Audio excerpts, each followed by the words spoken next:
casting views about the Congolese election. Yes, DR Congo. Winner came up with about 7 point something million vote. Runner up 6.4 million. Why the third man 4.4 million? From what we are told, only 48% of the electorate came out to vote due to the uncertainties. Don't forget also, in that same country, they complained about the machine that they're not used to it. And the complaints also in various quarters that that machine was faulty in course of the election. There was a twist. A man was fingered to be the anointed one of the president, talking about Kabila. All of a sudden, someone else, Felix, came up to the scene. Intriguing, quite intriguing. With me here in the studio to do analysis, to talk more on this issue, I have political analysts. We're here with me in the studio. He's another person than God sent. Welcome to the show. Thank you. I appreciate your comment. My pleasure. All right. Thank you. We're still expecting some others to come join us in the studio. When they come around, we just have to go on with the discussion. So, after much controversy, from Joseph Kasavubu straight down to Mobutu Sese Seko, who was overthrown and replaced by a Kabila that was assassinated, and now his son is here. Haven't stayed for quite a long time, 18 years or thereabout, wants to hand over in the midst of so much controversy. How do you see this? You see, Winston, I've always said that for me personally, the whole Africa continent needs a thorough overhauling. Thorough overhauling? We need a thorough overhauling. We need a reorientation. Okay? If you look at what is happening in Congo, you notice the same trend. Apart from what the Congolese are currently experiencing, you notice that it's the same thing that started happening even with Zimbabwe and some other countries. You know, it's all about when people lost confidence in the government of the day. Then anything that comes on becomes suspicious.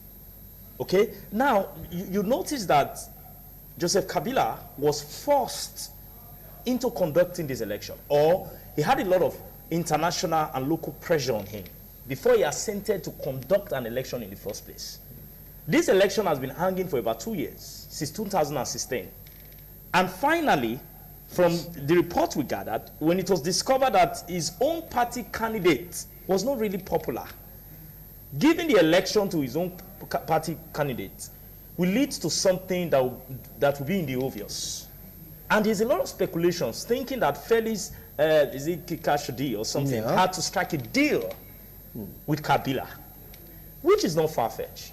It's not far-fetched because of the African thing. Like I always say, our problem we have is that when people think that they contributed in the fight of the freedom of a country, they erroneously start thinking that that country becomes their birthright.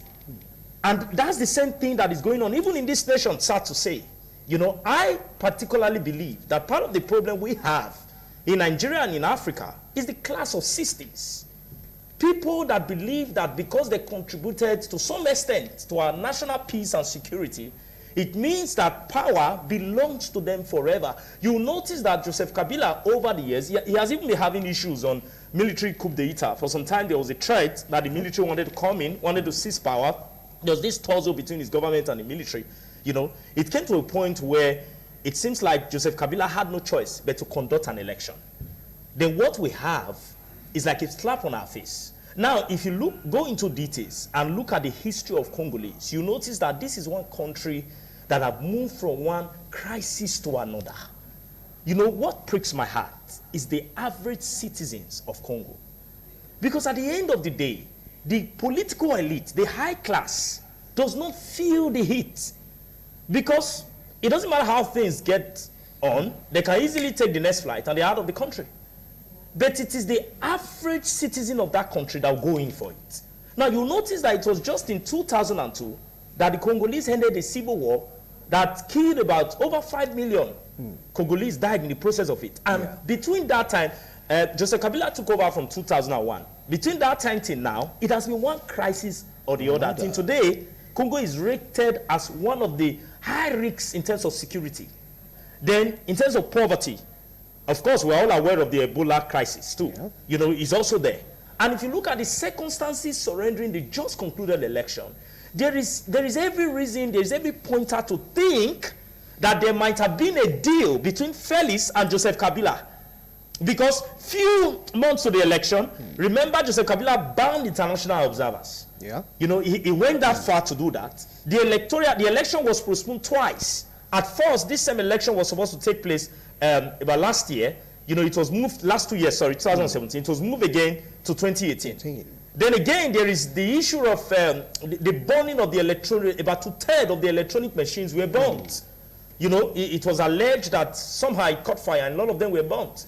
You know, all of these signs point to one fact, that there might have been a great flaws in the electoral processes. All right, a great flaw in the electoral process. Now, we have this record that just 48% rather of the electorate came out to participate in that election. And here we are. We have a result of which many people are contesting, others are jubilating, while some are just indifferent about it. Now, take a look at the percentage of persons that came out to vote when compared to the hype given to the election. Is it commensurate to what we saw as a result? In Africa, our leaders rule us with the tool of fear. Tool of fear? Yes. They want to make sure we are afraid of them. And true leadership does not do that. First of all, if you look at the low turnout for the election, you discover it was because of the threat of security. You know, the average Congolese couldn't exactly define what was going to happen. Remember that in the space of 2 years, it is reported by international bodies, reporters, that, you know, quite a number of Congolese have lost their life in protest. And there is an allegation that even the government of the day, security forces, were involved in, you know, attacking those civilians. That the government, you know, no, now that paints a lot of picture of fear. Now, granted, we can say on this platform that quite a number of Congolese did not come out to participate in the election. But that's not the issue. Because even if the percentage was less than 48%, we will still have to have a winner somehow. But the issue is the credibility of the electoral processes. Before now, we have been seeing Joseph Kabila, you know, meddling with the electoral issues. And that's the same problem, you know, on this platform before I've called. That until our electoral system, umpires, that is the INEC, becomes truly independent, we are far from having an election that our average citizen can have confidence in. From what you say, does it mean that the electoral body in DR Congo were not independent? But don't forget also that there was an anointed candidate by Kabila, and that person didn't win. So do you sense compromise there, or it was free, fair? After all, president, like, you know, focusing on to be the next leader, the next president, they didn't make it at the end of the day. Do you know, in the pre-election census or so that was conducted, it was already obvious, the pre-election polls, it was already obvious that even the anointed candidate of Joseph Kabila was not going to win. It was Fuyuwa that was leading, the same guy that is contesting the election now. You know, he led on with about 21% or thereabouts. You know, he was ahead of the pre-election pool. That is Martin Fayulu. Thank you, Fayulu. So it was already obvious that the anointed candidate was not going to win. So there have to be another game plan. See, Winston, we have to come home with the fact that in Africa, we are over desperate. We are aware that there is what we call political interest, but we have no limit when it comes to political power in Africa. We believe that it's our birthright to hold on to position of authority at the expense of the commoners and of our national unity. Joseph Kabila was already aware that his candidate was not going to win with the pre-election polls. In fact, research suggests that he wasn't even popular. He wasn't a popular candidate. But is it right to go by pre-election polls? Because sometimes you may have a figure during pre-election polls talking about opinions of electorates, but after the election you see something else, especially when it comes to African countries. But in other climes, yes, it may hold water. But here, most of the time we discover that pre-election polls or opinions doesn't really count. That is the reason why I said pre-election polls is not the re-election. We all quite agree. But it's a pointer to what to expect. You know, when you see the margin, you notice that it was Martins that was even closer to Felix. Then you notice that the third guy went really down in terms of the statistics. And even the same thing happened in the pre-election polls. Why the pre-election polls may not be the result of an election, but it's a pointer. And like you have said, most times win-sin is an Africa thing. You know, when you are not sure that your party was going to win election, you can declare it inconclusive.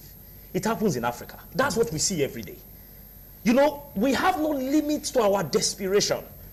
You know, one of the things that Joseph Kabila is trying, and don't also forget that the anointed candidate is supposed anointed candidate, which is the same party man. That man served under him as the Minister of Internal Affairs. You know, he was one of his ministers in his cabinet. And presently, he's facing some sanctions in the international community. So before the election, it was obvious that he was not going to win. So there have to be another strategy. You know, part of the rumor making around was that there was a deal, which for me is not far-fetched. Because the Catholic mission sent out about 40 observers. We'll get to that point, the impact of religion in that election. Now, hold on. You keep talking about a deal. Even Martins Fabuyi also talked about the deal. But Felix, is he saying anything about the deal? He has won, he has won. What do you think the deal is, by the way? What do you expect him to because if you talk about deal, what's the deal all about? See, it's everywhere. There is always a deal in politics, even in our Nigeria and local politics. If a political father wants you to come somewhere, you have to strike a deal. You know, part of the deal that some observers, even a lot of the Africa countries, Africa unions, are even calling for a recount. You should also be aware of that, that there is a clamor for recount of the ballot papers. Okay, but the point is, Joseph Kabila is already finding a way to have a safe landing, so to speak, because there is already a lot of criminal crimes that he might have to answer to, a lot of allegations that he might have to answer to the international communities. There's the fear of his investment. Now, don't forget that the Congo listing date still remains one of the poorest nations on earth. But yet, you know, the president of the day is feeling fat, he's so wealthy. I mean, Joseph Kabila is wealthy. He has a lot of investments in Congo, which part of his fears is the security of those investments. You know, part of what research also suggests is that he's also trying to find a government that can cover up for him. And you know that is what happened in Africa. You know, let's call a spade a spade. In Africa, when, you know, someone up there is about to leave power, he finds a successor that can cover up his tracks. And that everything that has happened before the Congolese election, during and the aftermath, points to the fact that Joseph Kabila is trying to find a soft landing. And that is not good for the African democratic processes. And that's the reason why I say that beside Congo, when you look at all African countries, you notice this greed for power. You notice this mindset of it's my right to be there. This is the first son of a man that was assassinated at 2001. The president. Right? Now remember that, like I said earlier on, he had to be forced. He had to be under international pressure and local pressure to conduct this election. Remember, it was the same Joseph Kabila that wanted to make sure he find his way in for third term. It's just that the court did not grant his third term bid. But he did everything possible, so much that it even linked to military crisis. There was a lot of crisis between his government and the military. You know, where are we going to? The African electoral system has to be overhauled. We do not have a credible electoral system across the African continent. What we have is an electoral umpire that will do the bidding of their paid masters. The bidding of their the paid masters. Yeah. When you talk about the paid master, what do you mean about that? I'm talking about the government of the day. To be straight point, to be straight blank. All right, fine. I will come back to you because we want to go for a break. When we return, we'll take a look at the influence or the impact of the Catholic Church in the DR Congo election that was concluded just last year, but we have so much backlash. Okay, they sent over 40,000 observers, and for the report they came back with, it wasn't palatable. It wasn't palatable. And of course, also the proposal by the Southern African countries for them to have a recount and to have a coalition government. Yeah. Is it going to work? After this break, we'll throw more light on that. Do stay with us.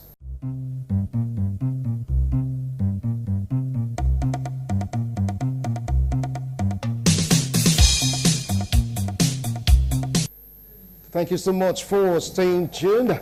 It's Africa Discourse, and we're taking a look at the just concluded DR Congo election that saw Felix Shekirike. That name is quite jaw-breaking, but all the same, his name is Felix. He won with a margin of 6.4 million votes. Why the runner-up, talking about Martins Yulo, that belongs to the same party with Kabila, though he's complaining he's a runner-up with 6.4 or 6.7, sorry, 4. I'm just going to sing. Yes, for Felix is 7 million, 7.6 million. Yes, while for Buyu is 6.4.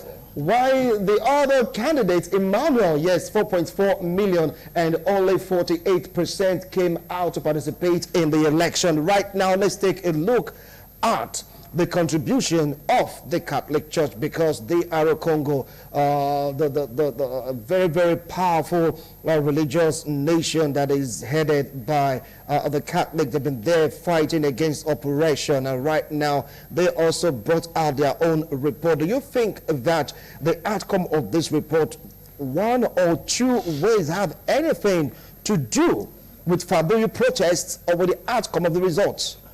I want to say yes, because just a few days ago, the Catholic, although the Catholic have decided not to go public to see exactly who won the election by their own statistics or observations, but they have also met with some diplomats to reveal to them their findings. So I think part of what the international community, especially the African, some African powerful countries around Congos are working on, is based on that report. There's a lot of clamor for a recount. And for me, it's not a big deal. And that's the reason why I say that in Africa, almost everything that seems like an easy ride to show your integrity and your credibility is thrown overboard. Because if there's a clamor for recounts and you are sure that this candidate won, why don't the electoral body obey the call of the people? After all, it's a democratic society. But let me quickly point out that, you see, the church is an integral part of the society. You can't take the church away from the society. For me personally, as a person, I'm proud with the involvement of the Catholic mission in the society, in the modus of operandi of the Congolese society. For over the years, the Catholic mission have been involved in fighting oppressions, speaking out. And when it comes to an election, the church even send out its own observers, which is remarkable. For me, that is where I think the Nigeria and the Edo State Church is lacking. Because we think church work is just about clapping hands in the four walls of the church. We have a societal responsibility. Why? Because the church is the standard of morality and is the standard of values. And if you look at our own society, you notice that most of the leaders that are even misbehaving are from the church. So the church have to learn to come up and take decisive stand in societal issues. And the Bible is not against that. You know, what we see in this part of the world is a fearful church that can speak societally. So where you have a Catholic mission that can speak and be involved in the political oppression and social oppression of the Congolese society, for me, I think is a plus. I think if the churches all over the nation of Africa, and especially in Nigeria, as we prepare towards the 2019 election, rise up, take a stand for credibility, for a free and fair election, it's going to speak volume. But hold on now. The former president, because now he's my president, Kabila, said, look, let me warn you, Catholic Church in Congo, Jesus Christ never took part in an election. So please, leave the electionary process. Let us focus on our election, because according to him, he's saying that the Catholic Church in that country is heating up the polity. I don't think so. The reason why I don't think so is because Jesus never took part in election, but the Bible talks about administration. It talks about societal issues. The Bible talks about gifting, how there are men gifted in administrations. The Bible talks about the concern for the nation. In fact, the church should be so much concerned about their nation, because the peace of the church lies in the peace of the nation. You know, so like what I said, if a Kabila is sure and have confidence in the election, you know, if he has a stand to say, I have not manipulated the system, neither have I influenced the electoral umpire, what is wrong in a recount? You know, now I know. Do you think they'll go for a recount? And if they should go for a recount, is it going to amount to much? The point is, it's going to help settle the crisis. See, one of the qualities of leaders is to be ready to go the extra mile. If you are a leader, you must have empathy. You must be able to see beyond yourself and see that is what the tenets of democracy speak for. It's the government of the people. It's not the government for you. It's not what you think. Okay, I can tell you that the clamor right now in Congolese is leading to more crises on a daily basis. There are a lot of more protests going on. Now, this Martins is headed for the court case. Now, international bodies, even the African bodies have come to say, let it be a recount. And the new president that has been elected, if he still remains the president after the coalition, there's also, after the recount, so to speak, there's also a strong advocacy for a coalition. All right, now you were talking about a recount. Who do you think will be in charge in the recount of the votes? Again, is because right now you are accusing the electoral umpires, and you say they should recount. Yeah. So even if they should recount, do you think it's going to change anything? It could change because something. This man, Nananga, stepped up because he's the president of the Electoral Commission and read out the result. That for Felix, you scored a 7.6 million. Okay. For Martins, you scored 6.7 million. While for Emmanuel, you have 4.4 million, and only 48% of the electorate came out to participate in the election. This is from the president of the Electoral Commission in Congo. Even if you recount, do you think it's going to amount to the same thing? The same result? You know, when you say recount, Winston, there's a lot of complication that follows. You have to, first of all, validate the ballot papers. Okay? They are not just going to recount. When you say, that's the reason why I said it's going to be difficult for Joseph Kabila to assent to that. The reason is because he's going to review so many things. Because there's a lot of complicated processes involved in recount. You now have to start checking the valid vote, the invalid vote, how this one came about, the electronic voting system that was used, how it's, so there has to be a lot of overhauling. You know, we have to check the nitty-gritty before a recount is done. So he's going to review a lot of things. Okay, because the reason why I will go for recount as advocated by African leaders, and you know, although the Catholic Church is saying no, I don't think the Catholic mission is the problem. The Catholic is not the problem. And the involvement of the church in societal runnings and administration is a biblical injunction. The church must be involved. The Bible says evil prevail when good men keep quiet. And part of the things I've said in different symposiums is that the performer of the evil act is as guilty as the one that does nothing when evil is being perpetuated. When the church refuses to do nothing at the presence of evil, the church is as guilty as the evil perpetrators. So the problem is not with the Catholic Church. The Catholic Church is not the one hitting the polity. The point is the citizenry wants to be sure that they voted whosoever was declared the winner. And I think a recount is going to change a whole lot of issues, but that is going to be a difficult decision. I know that's going to be difficult because it's going to expose a lot of issues. Do you see now the president succumbing to a recount, or be like, let bygone be bygone? For me, Joseph Kabila from history is a hard man. He has, when I say hard man, I mean he has a hard heart. You know, he's someone, you know, he can be likened, personally speaking, to some of the leaders I see in the Nigeria society today that don't give a damn about what anybody thinks. We're going to do this irrespective of what anybody thinks. We're going to do this, this is how it runs. But Joseph Kabila is a very hard man. It's going to be difficult for him to ascend to that. But the question we are looking at is, who is at the receiving end? Is the commoners, the ordinary Congolese, the people that cannot afford the luxury that even the political elite can afford. Who are those at the receiving end? Has this country not suffered enough?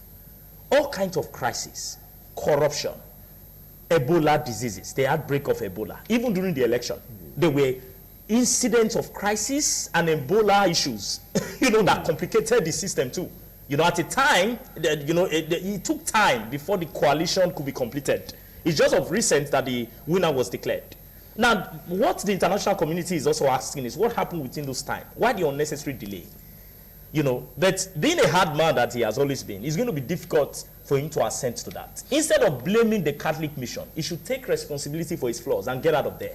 All right, take responsibility for his flaws and get out, according to God's sent, so that Felix can just take over. Take a bow. But Fabuyu is like saying he's not going to back down because there's so much inconsistency in that election. There's so much to be said about the election negatively as it stands, because right now they're proposing a coalition. Talk about coalition. Yeah. Yes, Fabuyu felt betrayed because it's part of Kabila's government. Yeah. Yep. It was given to Felix. Now, if you take a look at the history of coalition in African nation, it doesn't really all go well. For instance, Robert Mugabe and Morgan Shangirai. After the coalition, what happened? There was a separation. If you take a look at also Uhuru Kenyatta and Raila Odinga, after the coalition, it got to a point, there was a quarrel. Do you see this coalition bringing about peace in DR Congo? That is, if it's going to work at all. Let me address that like this. Yeah. Being who we are in Africa, there's every likelihood that a coalition government will never work. Remember I said, being who we are in Africa, this is who an African man is. No matter what you do, as long as he's not his party or the one in charge, it doesn't make sense. Even when you deserve some credit. Now, what I'm pointing at is self-interest. We care only about ourselves. It's about the satanic trinity. Satanic Trinity. Yeah. Could you throw more light on that? Satanic Trinity. I don't just get it, and the viewers would like to understand. Okay. The Satanic Trinity has to do with doing things that revolve around yourself. Is me, I, and myself, my family. Is about focusing on only your relatives, your loved ones, at the expense of the interest of the national. So of national interest. Now, when you talk about the Nigeria sector in politics, we are talking about, in Satanic Trinity, we are talking about thinking only towards yourself, towards your party, towards your holding on to power, the influence you have around power, towards protecting your business empire, towards protecting your investment at the expense of the national interests. That is what we mean in a political setting by the Satanic Trinity. And guess what, Winston? That's exactly what we are seeing in Nigeria, in all over the world, in Zimbabwe, in Zambia, in Congo. That's exactly what we are seeing. We are seeing it's all about self. It's all about self. It's all about it must be my party or no party is. See, it's appalling to see that no matter how terrible a government is, you can't see a noble man in the Nigeria political system that can come up to say, I give up. We have failed. You can't see a noble man. That's the reason why today I talk very highly of the ex-Minister of Finance. You know, plus and minus, even if it was a SCADA, then she was able to come up to say, I give up. That's somebody that was not breeded here. Obviously, she was breeded out of this country. So there's something about African that does not let go until I am the one at the helm of affairs. That's what is going to affect the coalition. And if you look at history, you notice that coalition has barely survived.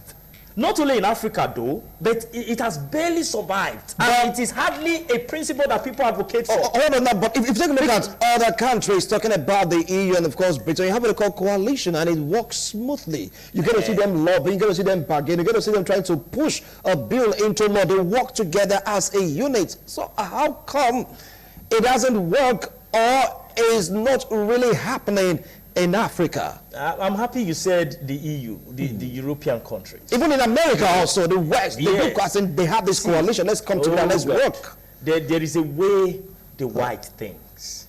See, we are far from it. If I talk about what is happening in some, like CNN or BBC, you're going to say that's CNN, you know. But we are all humans. We were all created the same way, in the image and likeness of God. We have more church in our society than even their own society. We have more monks in our society than even their own society. But culture, the way you train a people, program them to think. America thinks only about America. But an average northerner in Nigeria thinks only about the north. So if I come to power, is a certain agenda. If I'm a certain president. If I come to power, is an eastern agenda. If I'm an eastern president. But that's not how they think. Now, what is the trouble that Donald Trump is facing with his people in America? He said, Donald Trump's agenda is simple, America first. Everything he does is about putting America first. And you go there and you check him out. You check his progress and all of that. Some may not agree with him, but the country is moving, is working.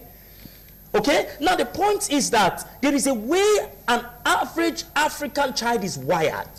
It is called the slavery mentality.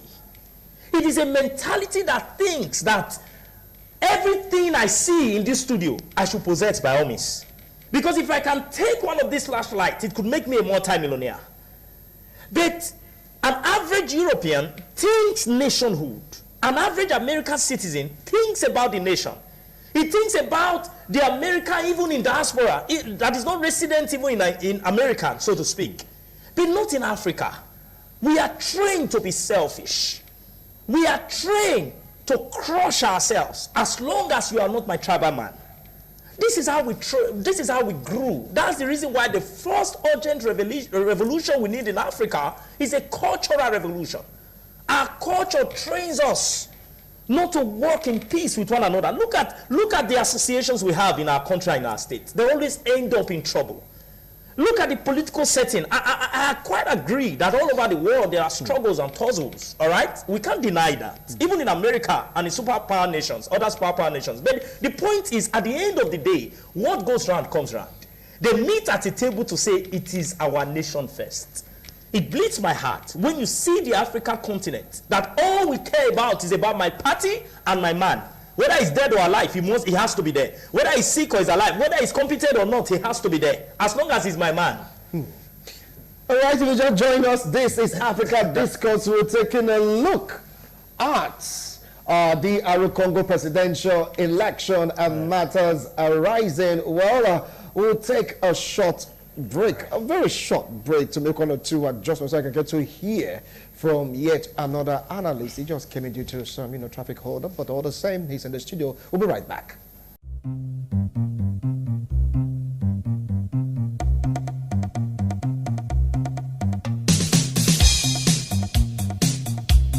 Thank you so much for staying tuned. Just joining us right now in the studio is political analyst. Join me, welcome Stanley Osaze. Yeah, you came. Thank you. Good afternoon. Very, very late. Well, he is a political analyst, a public affair commentator, and he has been here on several occasions to throw more light about what is bedeviling, what is happening, what is encouraging the African continent. Well, you've seen a God-sent I must say, yes, he is a founder of a non-governmental organization, African Emancipation Movement, right here. He's a founder, so speaking passionately about what is really happening in this great continent of ours. I believe, Stan, you've been watching, though you were driving, trying to, you know, go through one or two rigorous events just to be here. What's your take in general about what happened in the Congo presidential election? Yes, very firstly, we need to understand the fact that as Africans, we must remove greed from whatever we do. But if you look at the Congo election, you agree to the fact that Congo have been facing a series of challenges. In fact, it's one of the problems that we have in Africa. When you call Congo, you call Central African Republic, which is CAR, and some other Africa nation. But specifically, when it comes to the issue of Ebola, and as the case may be, you call Congo. When it comes to the issue of war, you still call Congo. When it comes to the issue of insurgency, Congo is there. When it comes to the issue of resources, Congo is there. When it comes to the issue of poverty, Congo is there. And that country has been ruled by Joseph Kabila, if I'm not mistaken, for quite 17 years now, if I'm not mistaken. So all this put together, we agree to the fact that there is an internal problem in that country, and there is always there is an existing division in that country, and that division has been consolidated again now, because you agree to the fact that the just concluded elections, Kabila lost, a member of the opposition won, but within the opposition, there are still some selected persons that are saying that yes, this result that we are getting here is not a true reflection of the views and aspirations of the people. And this comes out from even within the opposition. That is to say, the opposition is divided. You have Felix, who won the election as an opposition party, but the other guy, whether Yusufu, something like that, have refused to agree to the fact, because he said that he won the elections. But looking at it quickly, thank God today some group of Africa nations are coming in to see how they can be able to establish an organized recount, so that no person or group of persons would think that they have been shortchanged. But by and large, we agree to the fact that there's already a challenge in our country, and the only way we can be able to have 100% success in Africa is for all African leaders to collaborate with Southern Africa Development Community to see how they can be able to address this particular challenge, because when Congo has a problem, definitely there will be a problem in the entire Africa context. Now that brings us to the Southern African Development Committee or community or countries, if we want to call them that. We have Zimbabwe in it, we have Kenya in it, we have so much of them in it. But do you think they'll make a difference in all this? After all, each country is a free entity. Yes, we know that each country have a sovereignty, but the truth remains that leaders' voice, when leaders talk to leaders, leaders understand, so to speak, all right? But we have a system in Africa, a system of, it doesn't matter what you've got to say, it is my will that have to prevail. Like I said before, Joseph Kabila is a hard man. If you look at his over 15 years of ruling, you know, it's been hard.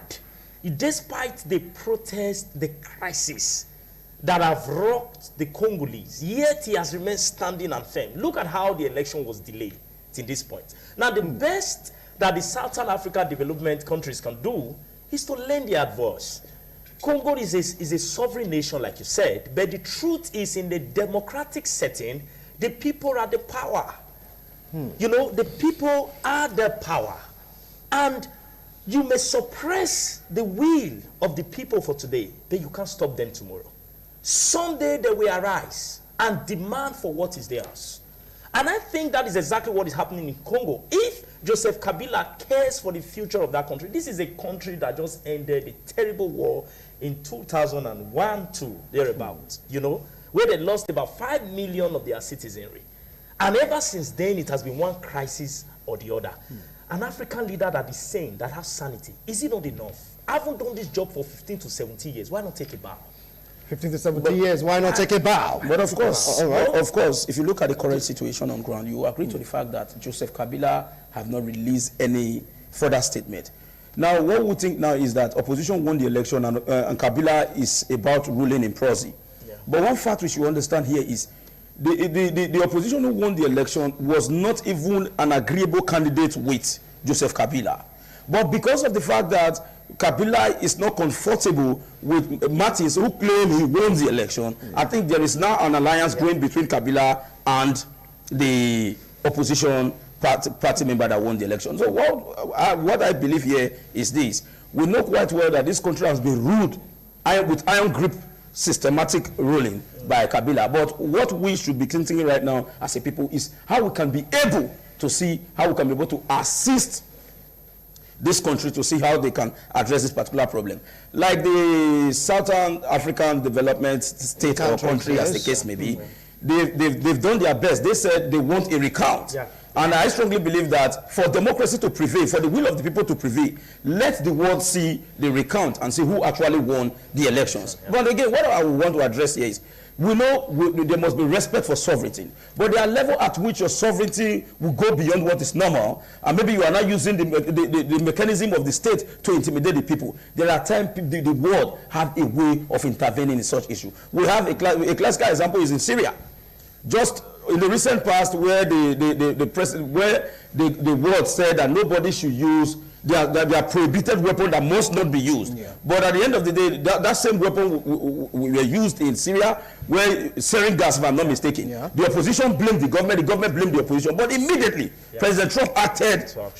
You understand? Yeah. So in this case, whether or not, whether we have sovereignty or no sovereignty, I strongly believe that if the Southern African state is sincere enough, or country as the case may be, is sincere enough, they can put pressure on the existing government to accept the will of the people. So I strongly believe that no one country whatsoever is stronger. We know what happened in Principe and Sao Tome. While we have Obasanjo in power in Nigeria. Yeah. At least Nigeria played a huge role to see that democracy is installed in that particular country. Yeah. So in the same vein, I strongly believe that regardless of whose us is God, if these people are sincere enough, they can be able to address the problem in Dr. Congo. And I think if Dr. Congo is liberated, if Dr. Congo is settled, Africa will be very, very okay. Wow, DR Congo is at it again. Squabble here, squabble there, fight here, fight there. Do you see this degenerating into another crisis? Because it's like tempers are flying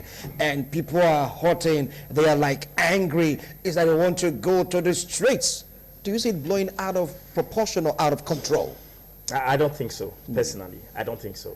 I think things are going to calm down for the Congolese, you know, with the intervention of the Southern African countries, you know. And beside that, if you look at what necessitated this election, like I said, there have been a shift, you know, of about 2-3 occasions. You notice that Joseph Kabila is budging, you know, is budging gradually, you know. The pressure is so much. The whole world's attention is on Congo. Is Congo in every facet. Like what my colleagues have rightly emphasized, in every negative domain you call, you will see a Congo country coming up. You know, Joseph Kabila is budging. Up till now, he has not made a statement. I don't think it's going to degenerate. I don't think there's going to be another civil war in Congo. But we must understand that wisdom is profitable to direct. It is important that the people win in situations like this, because it's not about us. For me, you know, ordinarily it's a victory to say it's an opposition that won the election. You know, but if you look at the situation surrounding the winning, before, during, and all, that's the reason why there is a pointer that probably he wants to be ruled by proxy. But again, the matter is before the court. Okay, the court is the apex body that have the right to declare the final thing about an election. Okay, so that is another respite or another way out of the situation. Okay, but sincerely speaking, I think Kabila is going to do the needful. I think he's going to calm down, but it is important the whole countries of the world continually say the needful. I think a recount is just going to solve this problem. A recount will solve the problem. Now, before you add to what he just said, do you think coalition will work? Because that's another suggestion, they should have this coalition. He said coalition wouldn't work because of antecedents of African countries. In your own view, do you think it's going to work? A unity government? Yes. Yes, of course, a unity government is okay. But one thing we need to understand here is we are having challenges in Congo today. It might be other country any moment from now. We have elections in virtually over 3 Africa countries, if I'm not mistaken. Nigerian own is coming in this 2019. I think we should learn from what is happening in Congo. Because, you know, there is this, whether we like it or not, in Africa, it's very obvious that when somebody lost an elections, that person will say, I actually won. Nobody accepts defeat in Africa. That is the truth. But that is not enough reason for the government or any government to take an advantage of the political infrastructure to perpetuate evil or whatever name we have to use to address it in this context. So, of a truth, the most difficult part of governance is not governance in itself, it's power transition. Power transition. Yes, that is the most difficult part in governance. You can be governing on a day-to-day basis, but when it gets to the period of election, you want to transfer power to the next power transition. It's very, very difficult. If any country is faced with political imbroglio during that period, you agree to the fact that it might degenerate into direct conflict. And you know, when there is failure in the administrative mechanism of government, it gives room for violence and any other actions that may be repugnant to natural justice, equity, and good conscience. But in this case, we know quite well that members of the opposition, the members of the opposition have said that there is no way they can just protest like that. But the guy who is claiming that he won the election, Martins, if I'm not mistaken, said the citizens have the right to protest. That is to say, that particular statement is enough to ginger these persons to act contrary to what is expected of peace. Gentlemen, our time is up. Our time is up. We have just barely 1 minute, so 30 seconds each to conclude your discussion. 30 seconds. All right. Let me say that we should learn. Nigeria, in less than a month from now, we are going to be faced with an election. We should allow the people win. I mean, position is not a do-I affair. Our political elite must take away this greed for power. It has to be me or my party in power. Let the people lead. All right. Let the people lead. Yeah. Stan, we should not allow sentiment to becloud our sense of reasoning. When we lose, let's accept that we lose. When we win, let's accept that we win. Let us not say, look at what this person is doing now, look at what this government is doing now. He's doing, whereas there are precedents in the past. So whatever we see today in Nigeria specifically, let us ensure that the elections is free and fair. But when you lose, accept it. Do not create room for necessary conflict in Nigeria, because the world cannot contain Nigerian refugee if there is conflict. If there's conflict in this country. Just down to our country, Nigeria. Amen. Okay. Well, you've heard them, gentlemen. Thank you so much for the wonderful analysis. Let's just see what will be the outcome of DR Congo. Because right now they are interrogating, they are talking. Is it going to be coalition? Will there be a recount? Will fellows remain unhindered? What about Faboyo Martins? Is he going to say you people have the right to protest all the way? We don't know. Ours is just to report back to you. Tomorrow will be an exciting time also for International Forum. I don't want to let the cat off the bag. Just stick around with us, this same station. Bye for now.